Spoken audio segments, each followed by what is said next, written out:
Welcome to Psych and Hip Hop, Talk This Way, part of the Natanya Experience family of shows.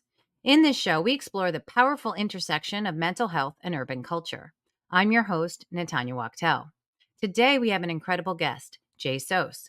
He is a rising star in the hip hop world, known for his heartfelt and raw lyricism. Jsos was born and raised in New York and had quickly gained recognition for his unique ability to convey deep conversations and real life experiences through his music. From a young age, he was drawn to music, finding solace and expression of himself in freestyle and writing lyrics.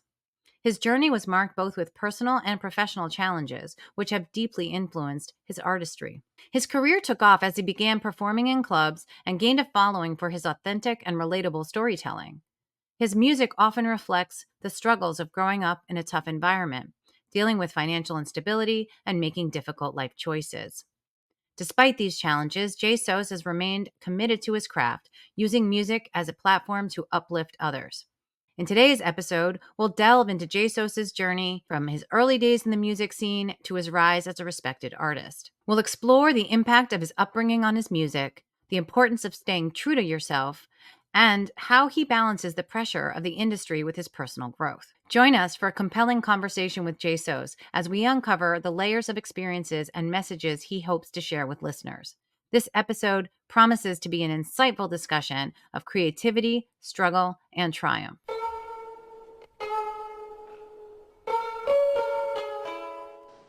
Hey there, welcome. So, We're having a very exciting episode of Psych and Hip Hop today with my guest blowing up the tri-state area and beyond.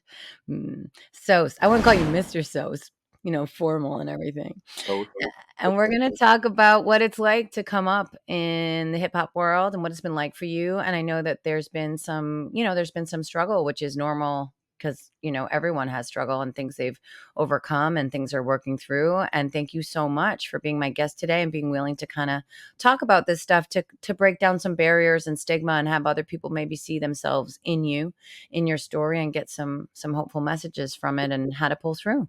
thank you for having me. Honestly, I don't think there should be any stigma if you're an artist and your job is to, kind of reflect the human experience. That's kind of doesn't even make any sense. Like if you're not willing to peel back layers, then what are you doing music for? To be honest, for me personally. So yeah, happy to be here. Have this conversation. Thank you so much. So, yeah, I mean, why don't we start with just a little background about how you kind of got into this and how you chose this form of expression, in your early days? Like, how young were you when you started composing lyrics or freestyling or whatever, however you entered in? Well, I was one of those kids that was drawn to music ever since the earliest I can remember. Since I was 4 years old, I was a kid glued to the MTV, watching videos from all genres of music, just loving it. Like, not every kid is paying attention to that. They might want to go play this or do that. I wanted to watch MTV, so music kind of chose me from a very early age. And then my dad does music, and I was just always surrounded by it. And then, in high school, I used to just mess around, freestyling just to like make my friends laugh. And they were like, "Hey, man, you kind of all right, man. You need to just take it a little bit more serious." And I was like, "I'm not a rapper. Get out of here." And sure enough, eventually, I actually they had some equipment. I ended up trying it out, and the rest was kind of history. So I'd say since I was like 15, 16, I was kind of messing with music and rapping. That's awesome. And then, not to get too dark too fast, but I know that there's, when anyone, because I speak a lot with athletes as well and other folks who have had, let's say, a quick rise up to fame. Some of them have more stable traditional family upbringing, maybe one parent household or two, or raised by their grandparents, but they had a structure there and they had discipline and structure and those kinds of things. And some people didn't. And, there's a lot of pressure in terms of who you have to be, depending on where you come from and what your environment's like in terms of being tough or cool or just surviving. And so the other thing is that, some money comes in, some little bit of fame comes in, and then the partying and all that kind of gets usually pretty quick and fast. And some people navigate that differently than others. Did you find any challenges early on when you started to kind of get a little recognition and get a little, more invitation into, let's say, maybe You more know, relaxed environments, I'll say. oh, I've been fortunate. Like, put it this way, I was when I was 13 years old, I was like 5'11", 6 foot, with Wow. a damn goatee. So like I kind of grew up very, very fast. I was in the clubs using my brother's ID like when I was very young, doing shows. And as far as like the attention and the lifestyle, or whether it's drinking or doing this or that or women or whatever, it's something that fortunately for me wasn't something that bombarded me as I started to get fame or acclaim or notoriety. It was something I was kind of already used to, humbly. Like it was something that I was like, okay, it was not. I'm not gonna be swayed by big butt and a smile like Poison. You know what I mean? It's not gonna be. That's not my thing. Like I'm gonna be like, oh, I'm used to this energy. I'm used to this mood. I'm gonna do what I want. I'm not gonna do what you guys think is cool. I'm gonna do what I think is cool and what it makes me comfortable. I'm gonna go at my pace. So I've been actually very fortunate to kind of have matured, and to the point where I just want to do my music. you know my That's awesome. my favorite part of it is being on stage and sharing my gifts. Yeah, and we've been just smiling at each other even before we hit record. Your energy, your vibe is so good and infectious, and everyone I have on that is radiating that, I'm like, "Damn, I can't wait to be near you in real life." It's Yeah, I we have to Even meet. bigger. Definitely. Yes, now I feel like I know you already. You gotta do that. I I love that, and because we're gonna have some parties coming up, we have stuff to Oh, do. we But, are. can you tell me about, is there anyone that you saw struggling, though? Like, because you've remained pretty grounded, and some of the other folks I was talking to, some did and some didn't. And, part of what I wanna do is, maybe you're not the person that's listening right now or watching right now who struggles, but maybe you have a friend who may Well, not be you know coming what? out or doing some behaviors, and what I wanna do is get people to, especially men, like, look out for each other. All right. Well, see, I also want to preface that with saying, I'm not trying to imply that like I got like all the way a handle on it. No, no, I can't say that. I would say that as far as like it's a lot. I've sacrificed stability and a normal existence for this thing that I do. I'm a very proud man. I like to have my things in order. I like to, and in this thing you have to jump out the window. I call it jumping out the window. You have to be willing to quit everything. You can't work for somebody else. There's no 9 to 5. There's no guaranteed money, and I can't sell drugs forever, be in jail or get killed or whatever. Dabble in the street. Like when there was a point where I dropped out of. I would try to go to school. I try to do the right things. I did again, so I never went with the fray. I have to have this store to be this guy. No, I try to go to school. I try to go to college. I try to go to learn how to be an engineer. Something I had to do with music. And we just didn't have money. My family, we didn't. I'm not a trust fund baby. We just didn't have it. I tried my best. We could barely afford anything. I remember my dad giving me some money for books, like $500, and in my head knowing that one book was 500, and being like, "Thanks, pop," and going and buying some weed and flipping that. That's just what happened. So, But that's real. That's real life. and Everyone, has that, and thank you for being honest, and because, you know what? you don't wanna, I like that you're like, "I don't wanna paint a false picture of sainthood." Corny. That's corny. So like, I try to, but I come from that. I lived in Dominican Republic as a kid. Like, I never had anything. We had food. I was uh, didn't have shelter, but we weren't necessarily. I shared a room with my little brother for a very long time, or a bed. So when the time I got to college and stuff, things were just kind of very rough for my family. So I ended up dropping out of college and then started really hustling. Really getting into like the streets because I felt like a bozo. Here I am trying to do the right thing, and I can't get some ramen noodles. And my friends riding around in Lamborghinis and BMWs, and I've never been no punk. I'm not. They say scared money don't make money. I was like, shit. I don't give a damn. I get to the. I went to right to my guys. They all respect me too because of my talent, and they do anything for me. So I said, look, put me on. And while I was doing that, for the amount of time that I was doing that before I eventually got, caught up and had to, go sit down for a little second. I didn't write one single rhyme, make one single record, and that just goes to show how Wow.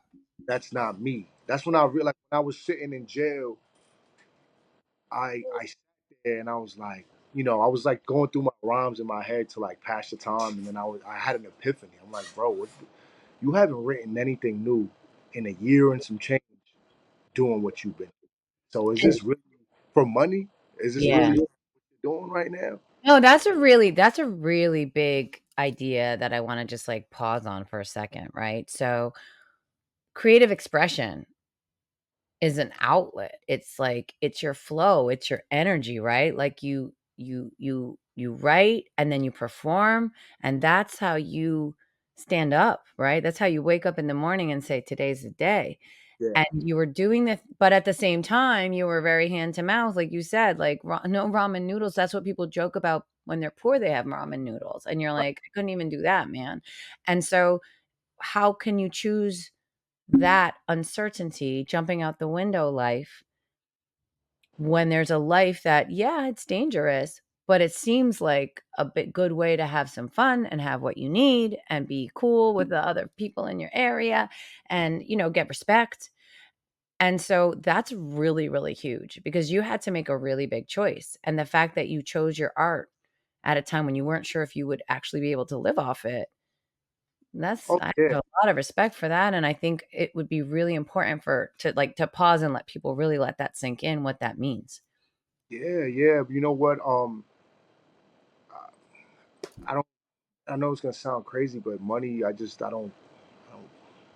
It's not something that defines who You're I not am. focused on the money. You're focused on the eh, Not really. I honestly, I'm focused more on my legacy. Of course, I need it. Don't get it fucked up. Of course, anyone hey, listening, hint, hint. hey, don't get it fucked up. We need that money. But it was in pursuit of it, which I thought was gonna feel like make me feel whole and be nah. I remember being like, damn, I don't. First of all, whoever says uh, hustling is easy money, they've never.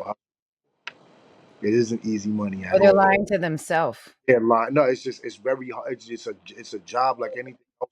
A lot of hours, a lot of grind. After I was done, all I would do is go roll up, smoke some weed, maybe link with a girl or something, go to sleep and do it again. I didn't But even it's spend not it. it's not purpose, like, you don't feel a big purpose, but when you're creating and expressing your art, it makes you feel like It was no purpose, right? different. Like It was no difference than me working at a job or working anywhere else where I don't want to fucking do this. And I don't care yeah. about the financial. Even if I would had a great job, let's say I was working somewhere, I was making great money. If it was taking up all my time and not allowing me to, then it would have been the same dead end for me. Like you said, it was like filling you started to say, like, it starts to feel like filling a hole, and that's what, addiction and depression, all these things are, like, they get bigger and bigger because the hole gets bigger and bigger and nothing fills it, except for purpose. And you found your purpose, but it wasn't, like, easy. And the interview I did, just recently, he was saying one of the founders of the Atlanta hip hop scene, right? One of the godfathers of the scene, he was, like, talking about how sometimes he didn't really know. And most people who come up and have, a rise, he didn't really know what was around the corner, but he wanted to believe that there was something good around the corner Yeah, because that's what keeps you going because money is necessary in this universe to eat, to get from place to place, to keep yourself warm, whatever, to help your family and friends and whoever might need it that you want to take care of. And so it's important. Absolutely, I get it. So to choose not guaranteed money is very brave, and so I just yeah. wanna commend you on that, man, because Thank you. It's that's Spontaneous awesome. jumping out the window. It's literally jumping out the window. But if you somebody who believes in yourself, your wings will sprout and you'll be able to fly. So how Beautiful. much do you believe in yourself? So I'm very confident. I know I'm a star. I said, I'm jumping out this window and I'm finna fly. I don't care. There's no way you could stop me. And you know what? I think that was the best decision I've ever made. You know, Have you seen anyone in your friend group or in your neighborhood, that, for lack of a better word, was kinda like, "Oh, I don't wanna be like that guy." Like someone that you saw make some choices, and then, like, how did everyone handle it? I was just curious about that because I'm trying to reach people who are struggling or maybe on the verge of something, well, as well as those who have maybe someone in their crew that you need to look in well, on? what sense? Like, I mean, the spectrum is very large. I've seen some of my friends who was millionaires off of hustling and go to jail for a decade or 5 years, 3 there, 4 there. My partner, my business partner, getting caught up 4 years, boom. Or friends of mine or family members, starting off doing well, so and then doing drugs and becoming addicts, and like really falling from grace and hitting rock bottom. So I've actually seen, you name it, I've seen every aspect of it, you know, to be honest. Yeah. Yeah, and then but, like, what happens? Like, is there anyone who like, that you were able to like, how does people help? How do people talk about it, or does no one talk about it? I'm just curious, like, I, and have you seen a shift? Because in art, I think I'm a little older than you, and so, we were talking about generationally, it was like nobody talks about that stuff. I think, like, I'm a parent, I have one kids in college age, they talk more about each other and their friends and their emotions, especially the young men, like, in than I noticed than we did. So I was just curious about that. I would say I have a unique position in my crew, my friend groups, or my family is that like my respect is garnered from who I am as a person and my talent as an artist. And my talent as an artist is being able to convey feelings that they can't. So I've been fortunate to have all those people, a lot of those people, like I'm the probably one of the only ones that they would confide in to tell me about things.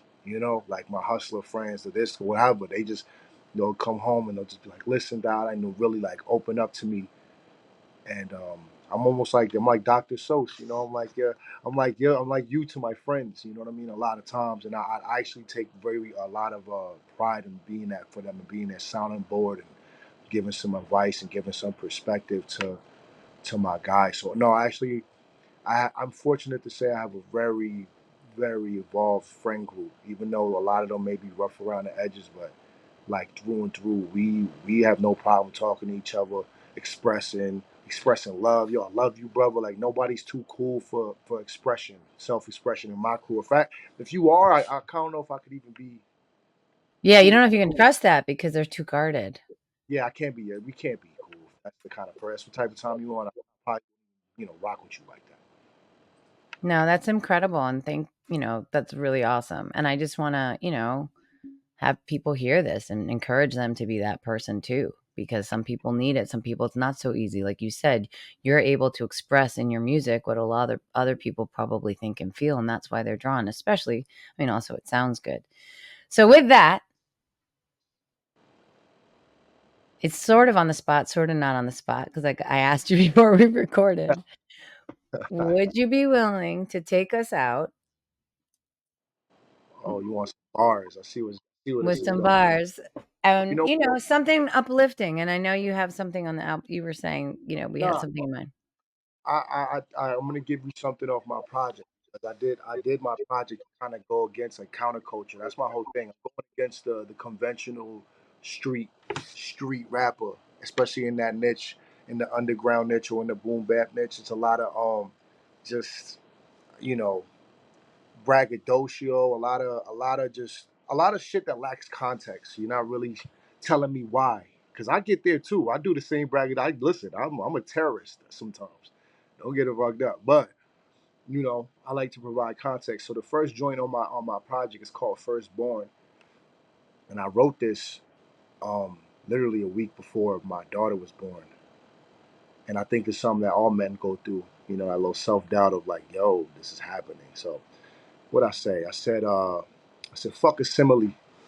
Listen, my sanity need a symbole. Who's fixing me? I don't got the tools. She's building mini me. Is you shitting me? They say it's all about accountability, but really where I'm from, it's all about accountability. You ain't feeling me. Like St. Louis City, I lived in misery, but I'm hot, boy. Don't take this humility as humidity, I will pop, boy, and leave the vicinity looking critically when I drop, boy. Direct documentaries with the imagery. Look, to keep it real with you, I need the pressure. When the mirage better than life, you'll never find a way to lead a desert. It's either L's or get an E for effort. I'd rather catch an F. What fuck you talking about? I'm finna eat whatever. Y'all people put me on this large green earth. And if we bear arms, fucking up your long sleeve shirt. And I'm gonna tell you why we all seem hurt. Cause even when we retaliate for some reason, dog, it all feels worse.